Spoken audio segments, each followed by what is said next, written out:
할렐루야. 하나님께 영광 돌립니다. 오늘은 13절로 갑니다. 기도합니다. 하나님, 영광과 감사와 존귀가 하나님께 있습니다. 온 마음으로 하나님을 사랑하며 복음을 전하고 십자가 구속의 복음에 쓰임받는 이 놀라운 은혜, 감격하고 감사하는 주의 백성들이 이 말씀 앞에 있습니다. 종을 낮추시고 겸손하게 하시고 우리가 말씀의 깊은 것, 복음의 깊은 것들을 깨달아 감사함으로 쓰임받는 은혜가 있게 하옵소서.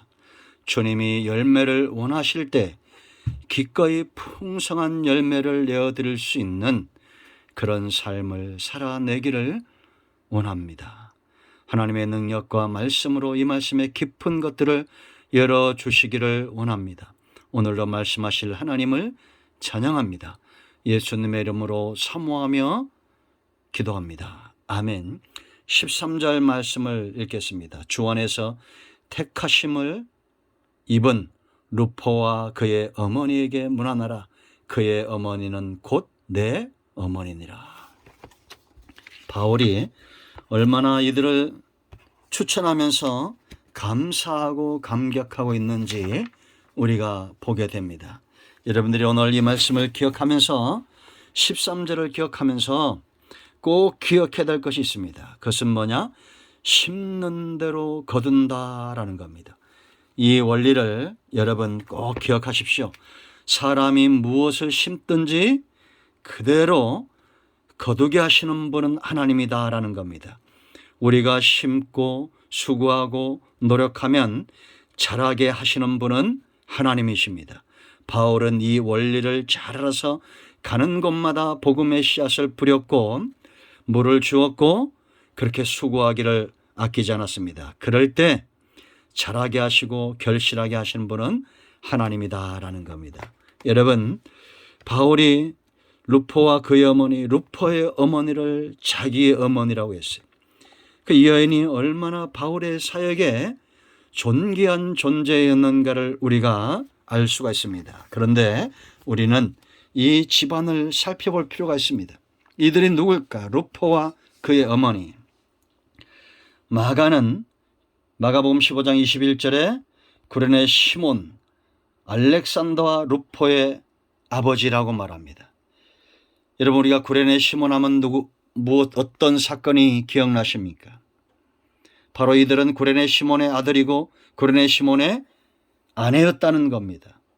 예수님의 십자가를 지고 갔던 사람이죠. 구레네 시몬이 어떻게 예수님의 십자가를 졌을까요? 예수님이 십자가를 지는 상황에서 지치고 쓰러질 때 군병들이 구레네에서 올라온 이 시몬, 당신은 6월절이었기 때문에 올라와 있던 예수님의 십자가 그 길, 지고 가는 그 길 옆에 서 있던 구레네 시몬에게 억지로 이 십자가를 지게 했던 겁니다. 근데 놀라운 사실은 그 이후에 이들이 예루살렘으로 이주하게 되고 바울이 세운 교회의 교인이 되었고 이제는 바울의 사역을 돕는 동역자가 되었고 그의 아내는 바울을 마치 아들처럼 섬겨주는 그런 어머니가 되었다는 겁니다. 놀랍지 않습니까? 여러분, 이와 같은 축복과 은혜가 저와 여러분의 가정에 임하기를 원합니다. 복음의 가치를 알았던 이 가정입니다. 여러분, 우리가 여기서 깨닫는 교훈들이 있습니다. 심는 자들마다 우리가 알아야 될 것이 있어요. 첫째는 섬김의 기회를 놓치지 말라는 겁니다. 섬김 이전에 헌신 이전에 기회가 온다는 겁니다. 비록 여러분 그것이 조롱과 저주의 상징인 십자가라도 주님이 지신 십자가라면 무엇보다도 잘 심고 있다라는 겁니다. 세상에서 우리가 예수 믿는 것이 예수님을 믿고 복음을 위하여 사는 것이 쉽지 않은 세상에 우리가 살고 있습니다. 쉬웠던 세상이 얼마나 있었겠어요. 과거에도 우리의 선조들로 다 복음 때문에 십자가를 지고 조롱을 당하고 비난을 당했던 그런 시대를 살았던 분들입니다. 여러분, 주기철 목사님이나 손양원 목사님 쉬웠겠습니까? 그 이후에도 쉬웠겠습니까? 절대 사단은, 다시 오실 주님 그때까지는 이 사단은 절대 우리의 신앙생활을 쉽게 하지 않을 겁니다. 구레네 시몬을 보십시오. 억지로도 십자가를 진 것이 아니라 씨앗을 뿌린 겁니다. 헌신의 씨, 하나님 앞에 심은 것입니다. 그 결과가 어떻게 나타날까요? 구원이 그 가정에 임하고 하나님이 그들을 그 가정을 쓰고 있다라는 거죠.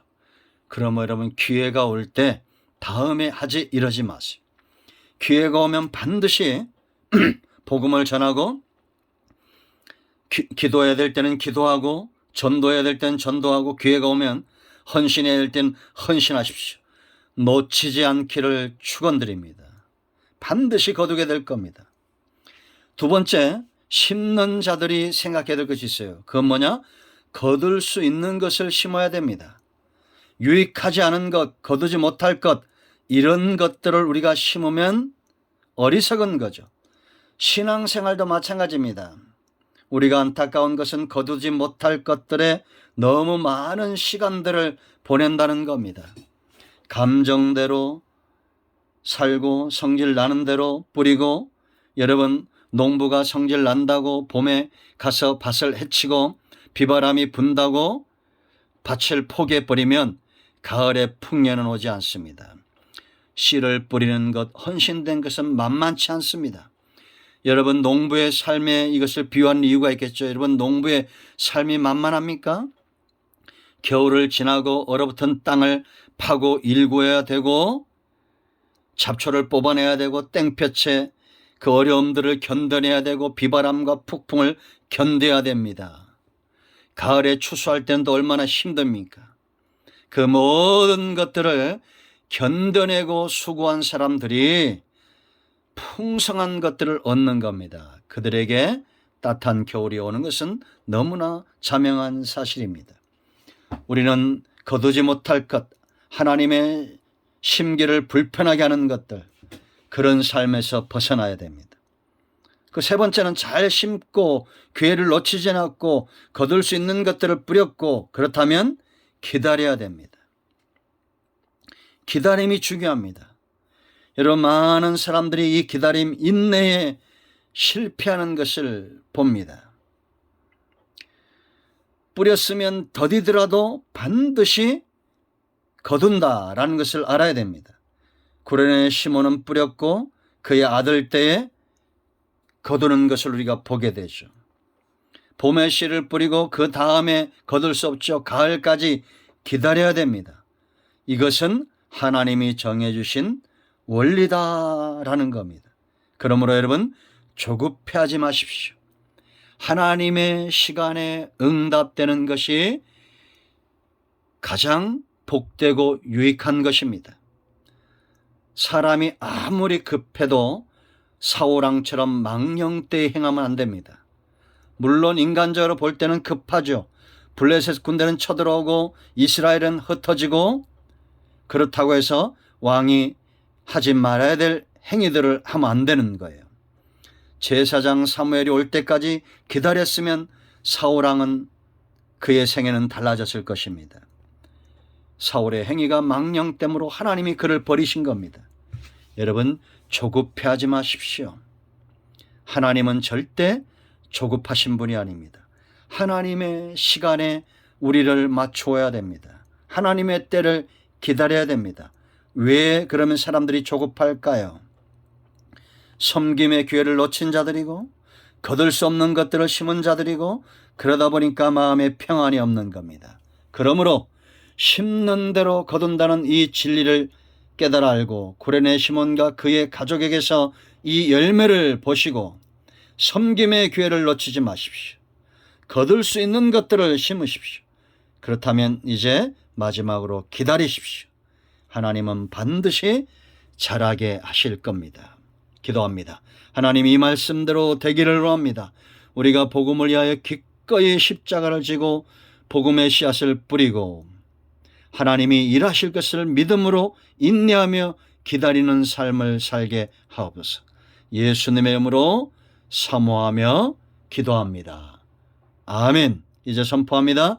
예수님의 이름은 여전히 복음의 씨앗입니다. 나사렛 예수의 명으로 유관되어서는 모든 흑암과 어둠의 영들은 묶임을 얻고 떠나갈지어다. 심는 삶을 살지 못하게 하고 섬김의 기회를 놓치게 하고 우리의 눈을 가리는 악한 영들은 떠나갈지어다. 온 영과 온 마음과 온 정신 치유되며 회복될지어다.